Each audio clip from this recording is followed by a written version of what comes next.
Halo Sobat YouTube, selamat datang di channel Prayoga tadi pada dengan saya Prayoga di sini. Di video ini khusus teman-teman saya bahas tentang time frame ya, perbedaan time frame, kemudian kegunaan time frame dan beberapa komentar. Mungkin teman-teman yang baru mulai trading itu seolah-olah gini ya, ada banyak salah paham gitu tentang time frame yang mana seolah-olah kalau trading time frame-nya beda, entry di time frame beda itu bisa hasilnya beda kayak gitu. Itu juga sesuatu pemahaman yang salah. Kemudian ada yang lain lagi soal time frame itu katanya kalau time frame berapa menit kok bisa tradingnya seharian kayak gitu juga.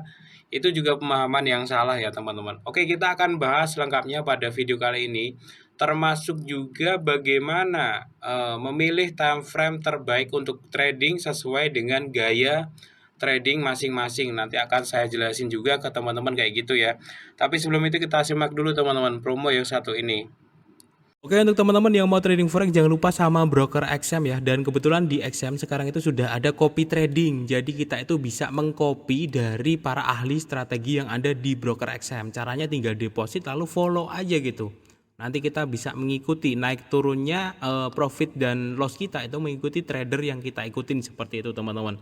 Nah, untuk informasi selengkapnya nanti teman-teman bisa cek aja link yang ada di deskripsi video ini. Oke teman-teman, penjelasan dari saya yang pertama, time frame itu hanyalah tampilannya. Jadi teman-teman, kalau kalian buy di time frame D1, buy di time frame M1, buy di time frame M15, bebas, teman-teman ya bebas, dan hasilnya pun sama aja di sini historinya.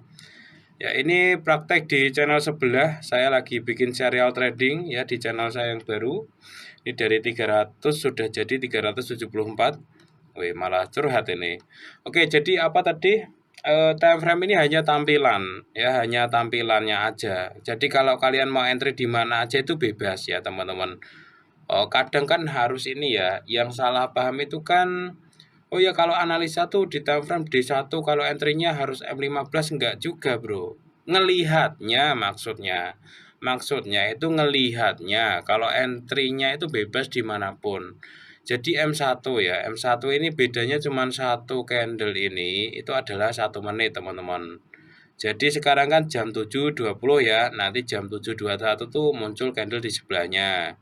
Jam 7 lebih 22 menit candle di sebelahnya karena ini M1 ya 1 menit. Kalau M5 satu candle ini 5 menit ya satu kotak ini. Nah, ini baru 5 menit kedua nih. Ini 7.20 ini bentuk candle baru. Nah, ini 15 menit, 30 menit, 1 jam, 4 jam, 1 hari, 1 minggu, 1 bulan. Ini cuma beda tampilannya itu yang pertama ya. Dan yang kedua teman-teman, trading di time frame manapun bebas nahan entry berapa lama itu bebas. Jadi mungkin ada yang mungkin mantan dari option ya atau mantan binary option, IK option dan kawan-kawan kan kadang-kadang kan mereka di sana kan ada timer ya teman-teman. Jadi time frame ini bukan timer, ini tampilan aja. Kan kalau teman-teman mau pakai M30, mau pakai H1, ini cuma beda tampilan aja teman-teman. Untuk mengetahui rank harga aja.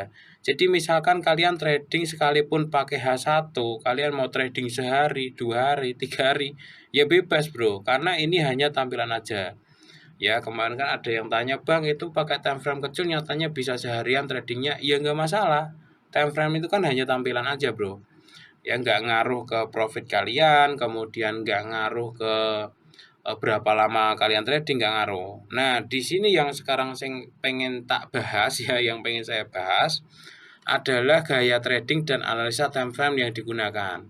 Memang ya banyak trader yang pengen trading jangka pendek, mereka scalping itu pakai time frame yang lebih kecil. Gunanya untuk melihat ini ya pergerakan-pergerakan yang lebih detail. Itu scalping biasanya seperti itu ya. Mereka pakai time frame entah itu M5, M15, M30 kayak gitu. Gunanya untuk wah ngambil dikit ah kayak gitu.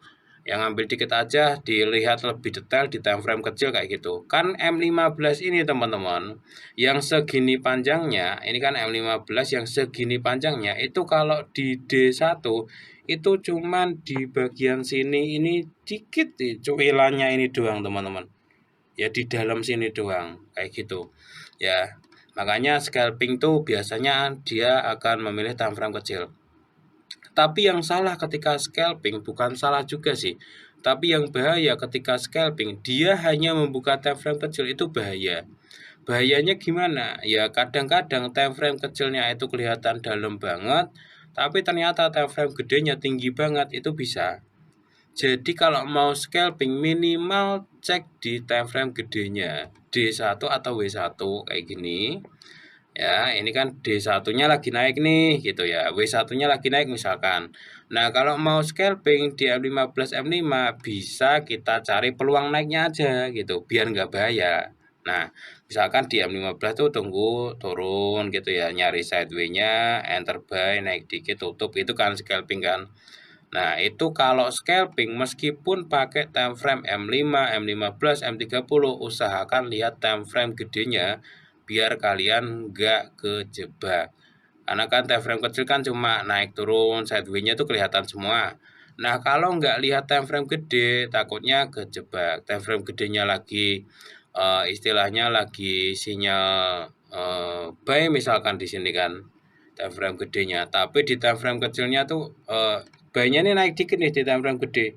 Ini masih buy banget, tapi di time frame kecilnya kalau kalian nggak ini udah tinggi banget ya, nanti kalian sell kayak gitu. Bahayanya kayak gitu. Makanya kalaupun mau scalping, tentuin dulu time frame utama di arah utama di time frame gede. Kalau mau scalping di time frame kecil, tentuin dulu arah utama di time frame gede. Biar nggak apa ya namanya, biar nggak kecelek ya bahasa Jawanya tuh, biar nggak kecewa gitu. Nah, itu kalau scalping. Nah, kalau trading harian kayak saya, itu di sini teman-teman. H1, H4, D1, W1. Saya cek ini semuanya, karena biar lebih matang sih. Jadi misalkan nih, H1. Oh ya, H1-nya ini masih turun, belum dominan buy, misalkan ya. H4, H4-nya ini udah bagus, udah buy. D1, D1-nya udah buy. Kalau misalkan dari 3 ini teman-teman, saya biasanya gitu ya, 3 ini ternyata D1 H4 tuh kuat banget buy-nya, saya ambil buy karena ini yang lebih kuat untuk trading santai. Kayak gitu. Dan di sini prakteknya memang cukup bagus teman-teman. Saya kasih contoh nih ya. Di sini 0,03 lot, profit $23. Ini saya kasih contoh cara saya analisa semalam. Jadi saya tuh analisa pakai W1 teman-teman. Apakah W1 harus seminggu tradingnya? Enggak juga, bebas bro. Jadi pada saat W1 sini drop ya, dia apa itu namanya, sebelahnya dikonfirmasi turun ya, dominan penjualan, saya sell di sini. Dia lanjut drop. Makanya ini dapat sorry. Makanya ini dapat $23 semalam. Pakai lot kecil, ini modalnya kecil banget, $300. Ya, kemudian drop itu dapat $23. Nah, ketika saya nggak lihat W1, mungkin saya akan terkecoh dengan time frame kecil. Ya, saya sell tuh di sini teman-teman. Nah, ini kan kalau di time frame kecil teman-teman, ini sinyalnya buy bro. Bisa jadi buy loh. Oh ya, itu udah masuk support tuh. Oh, udah masuk support. Ini kan udah masuk area demand yang lama ya. Harusnya kan dia di sini retrace ke bawah ya. Itu udah masuk ke dalam tuh. Oh ya, sinyal buy. Apalagi kalau kita pakai time frame yang lebih kecil ya. Coba saya lihat. Nah, ini time frame yang lebih kecil ini kan ininya ya. Saya enter di daerah sini, nggak tahu sini atau sini saya lupa. Oh ya, ini kayaknya yang ini deh malah. Jadi oh ya, ini trennya tuh naik ya kan. Trennya naik di M15, trennya naik. Ya kan. Oh ya, ini mantap nih, ambil buy di sini. Mungkin udah turun dikit di sini, ambil buy. Nggak taunya teman-teman di W1 itu drop kayak gini. Itu jadinya kayak gini teman-teman. Jadinya kayak gini dropnya.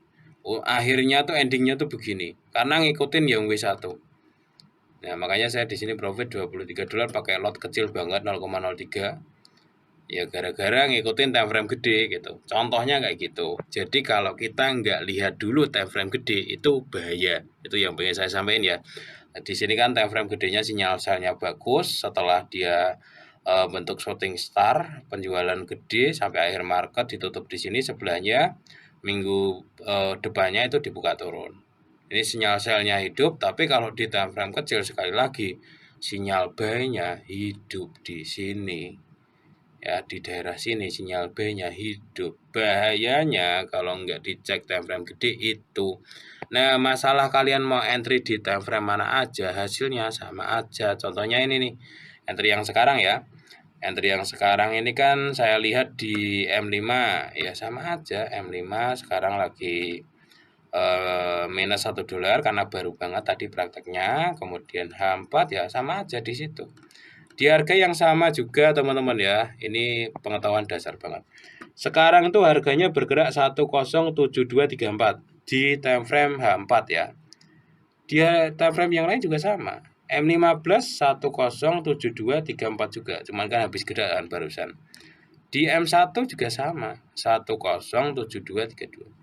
Jadi meskipun tampilannya beda teman-teman, tapi harganya sebenarnya bergerak sama.